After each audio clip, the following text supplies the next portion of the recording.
মৃত ব্যক্তির লাশের পাশে আগরবাতি জ্বালানোর সংস্কৃতি আমাদের দেশে আছে। এটা ভালো সংস্কৃতি, এটা কোনো খারাপ সংস্কৃতি না। বিভিন্ন হাদিসে নবী করিম সাল্লাল্লাহু আলাইহি সাল্লাম বলেছেন, তোমরা যখন মৃত ব্যক্তিকে ধোঁয়া দিবা, সুগন্ধির ধোঁয়া, তখন সেটা বেজোড় সংখ্যক বার দিবা।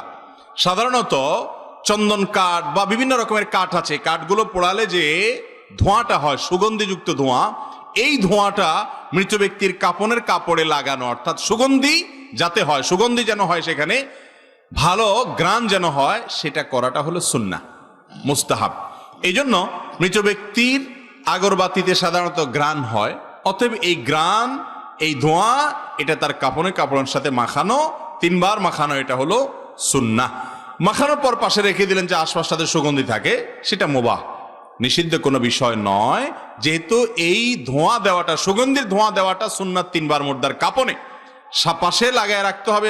আপনারা করে আপনার ধোঁয়া দিয়ে সবসময় জ্বালায় রাখতে হবে আগরবাতি, এমনটি আবশ্যক নয়। কাফনে 3 বার ধোঁয়া দিবেন। ধোঁয়া দেওয়ার সিস্টেম হলো, ধোঁয়াটাকে এইভাবে আপনার হাত দিয়ে বাতাস দিয়ে কাফনের সাথে মিশাই দিবেন, যাতে করে কাফন থেকে সুগন্ধ আসে। এটা মুস্তাহাব। অতএব সুগন্ধ আসার পর এটা যদি আপনি আশপাশে জ্বালা রাখেন, কোনো অসুবিধা নাই। আর